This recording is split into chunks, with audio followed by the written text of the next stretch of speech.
Welcome to another S&P 500 weekly analysis.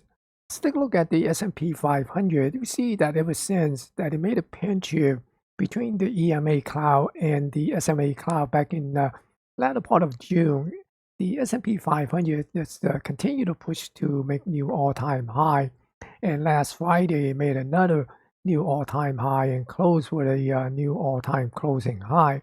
And right now, it is extended, and you can see that it is stretched beyond this, these clouds here. So I wouldn't be surprised to see a little bit of a reversion to the mean type of a pullback and try to pull back into these moving average cloud.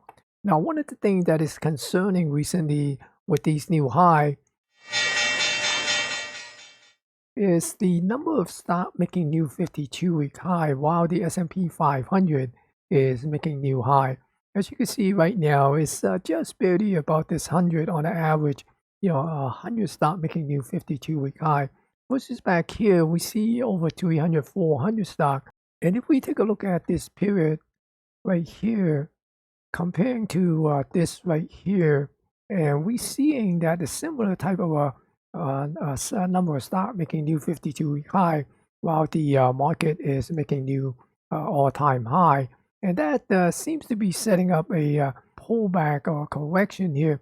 Not saying that we're going to see this type of correction here, but anything is possible. But if you look at here, we see that when it broke out, for example, when it broke out at this level and come up, back test, and then proceed to make a new high, we did see a spike in the number of stock making new 52-week high. But we did not see that here. If we take a look at here, broke out, pull back, and then push up. So we're basically pretty much flat on the number of stock making new 52-week high. So that kind of tells us that the internal strength of the market is not building up more strength to help push this market up. So we got to be a little bit cautious here. And looking at the 16-minute chart of the S&P 500, we see that it's been holding up this 35 moving average cloud here, this SMA cloud. And right now, seems to be, kind of building this little bit of a small NR7 type of hourly candle up here right before the close last Friday. And also, we'll take a look at the expected move. Last week, it came up to the upper range of the expected move and chopped around on Thursday, and then on Friday, just push above it and close outside of that expected move. So what we'd be expecting for the coming week is here's what the market is pricing in for the expected move for the coming week, and the upper range is between 64.90 and 64.72.90, and the lower range is 6304.30 and 62.80. The swing area that we've been monitoring. Basically, we are looking at this extension here, the range of this consolidation or this balance area. The extension on a 1x extension, 100% of that range is pushing up to 64.02. Now, in the option market, we see a very high level of open interest at the 6400 call on the SPX. So we could see what we say that we can see a breakout, maybe a failed breakout, and then a fast move back down. And if that's the case, then here are the level that we need to keep an eye on. I believe that we're, the first key level to keep an eye on is 63 and a quarter here, somewhere in this area. Basically, this consolidation zone. If it breaks this level, break below this zone here, then we'd be looking at this level here at 6336.19. And that's a key area to hold.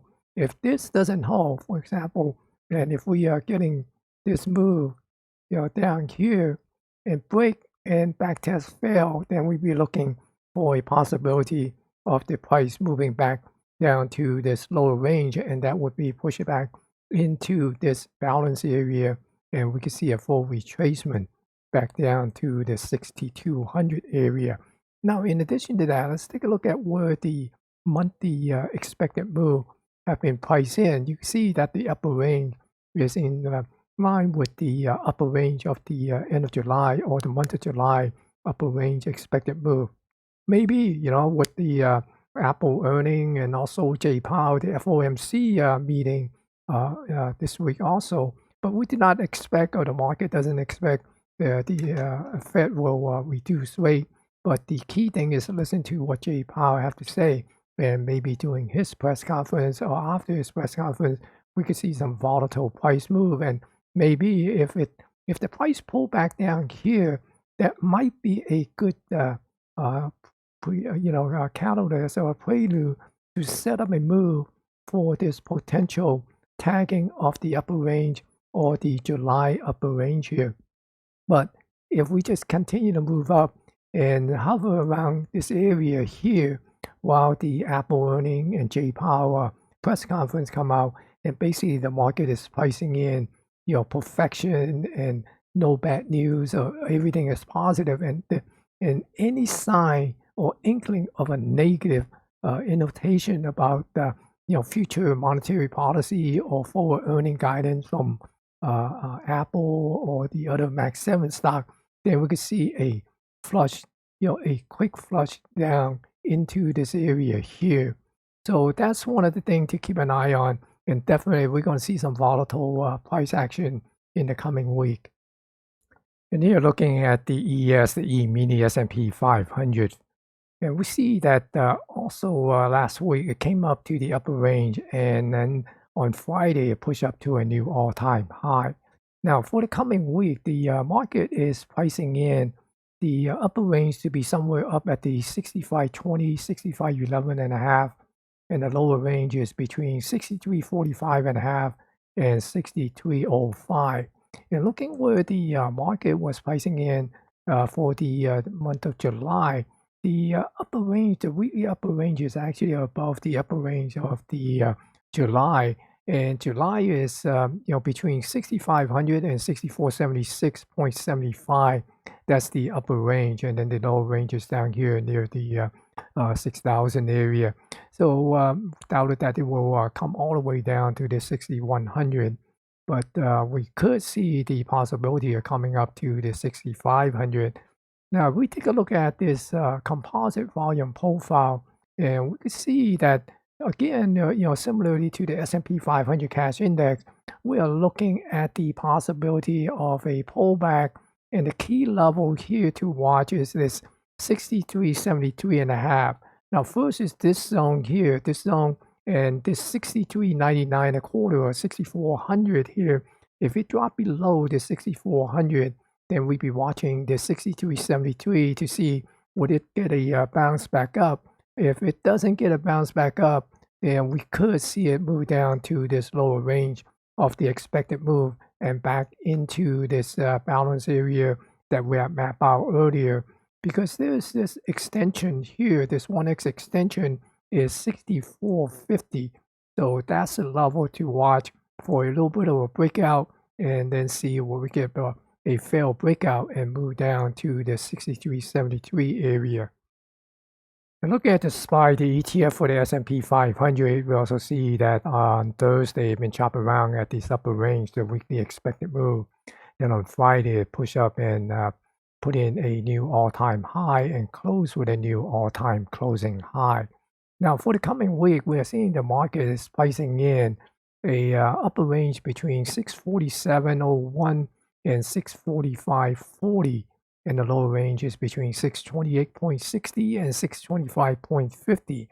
Now, so let's take a look at where the market is pricing in for the month of July. You can see that the weekly upper expected range is right in the middle of the July upper range.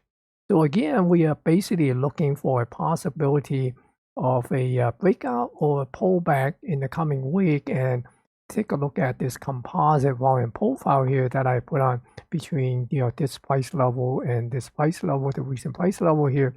We are looking at some key levels for the coming week. The first is the pullback here. Want to make sure that we see what pullback on this 634.28 level and see how it would react, and see if it's going to break down and continue to move down here to this 631.52. Now, it's a key level to hold. If it doesn't hold, it's get a bounce and push back up from the 631.52, then we could be looking at the possibility of coming down to this lower range of the expected move, and that would push it back inside of this balance area, and then we could see this retracement back down toward this 61.17 area in the coming weeks. Now, on the other side is if it continue to push up, then we could see a possibility of moving up into the upper range of the July move. Now, there is that possibility of a false breakout earlier part of the week and then come down to this 631.52. If we do get a pullback early in the week and then get a bounce back up in the latter part of the week when Apple report earnings and also Jay Powell, the FOMC announcement, Jay Powell's conference, press conference turned out to be positive, then we could see a push up into this range here, the upper range of the monthly and also the weekly expected move up in the area of 645. So that could be the possibility of upside, but again, we're basically have to be prepared for a potential false breakout and get about that get close to that 640 and then get a flush back down into this 631 and possibly get back into this balance area and get underneath the 630 area for the SPY. Now looking at the NASDAQ E-mini NASDAQ 100, see last week it did not come up to its upper range, the expected move for the week. It did put in a new all-time high on Friday here. So here's what the market is pricing in for the coming week. The market is pricing in the upper range between 23,875 and 23,783 and a quarter. And the lower range is between 23,075.75 and 22,925. Now let's put back the July, the monthly expected move. We see that the weekly upper range is incongruent with the monthly expected range, the upper range. So we could see some movement possibility of coming up to this 23,780 area. Now, if we put the composite volume profile here that we basically been looking at, between this pivot low to the current price here, we are seeing some key levels to keep an eye on. One is the this volume edge here. If we come back in, we see this little high volume zone here. So that is in the 23,332.50. So we see the price pull back into this area. We want to see would it be able to hold this level. If it doesn't hold this level and break down, then we basically are looking for a possible retracement back down to this lower volume edge here, this low volume dent, and that would bring it down to this 23,108. Now again, we see that there is this 1x extension up here, 23,716 of this balance area. So if we could see a breakout and get above the all-time high, then there's a possibility we could see a push up to that extension by the end of the week, maybe with the Apple earning and also Jay Powell's press conference. Now again, there could always be that possibility that we see a false breakout and then a flush back down, and that we'll be looking at this 23,100 area. So just be prepared for some volatile price action in the coming week. And here's the QQQ, the ETF for the NASDAQ 100. See that it also did not get up to the upper range of the weekly expected move last week. Did put in a new all-time high and close with a new all-time closing high on Friday. Now here's what the market is pricing in for the coming week. It is pricing in somewhere around 576 and 575.50 for the upper range, and 557.20 and 554.50 for the lower range. And we put back the July expected move. We see that the weekly expected move upper range is slightly below the July upper range, and the July upper range is between 577.40 and 582.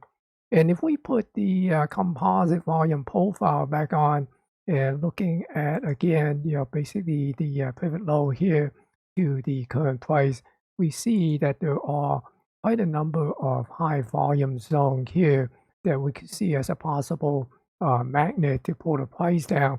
So if we look at the possibility for a breakout into a new all-time high and try to make its way up to this 1x extension of this balance area here, then we're basically looking at this 573 level here.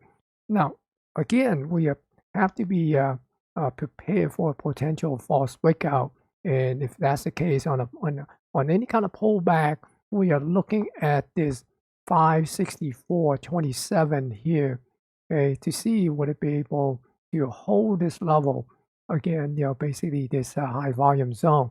If we could find support at this high volume zone, then we could see a potential bounce back up and break into an all-time high.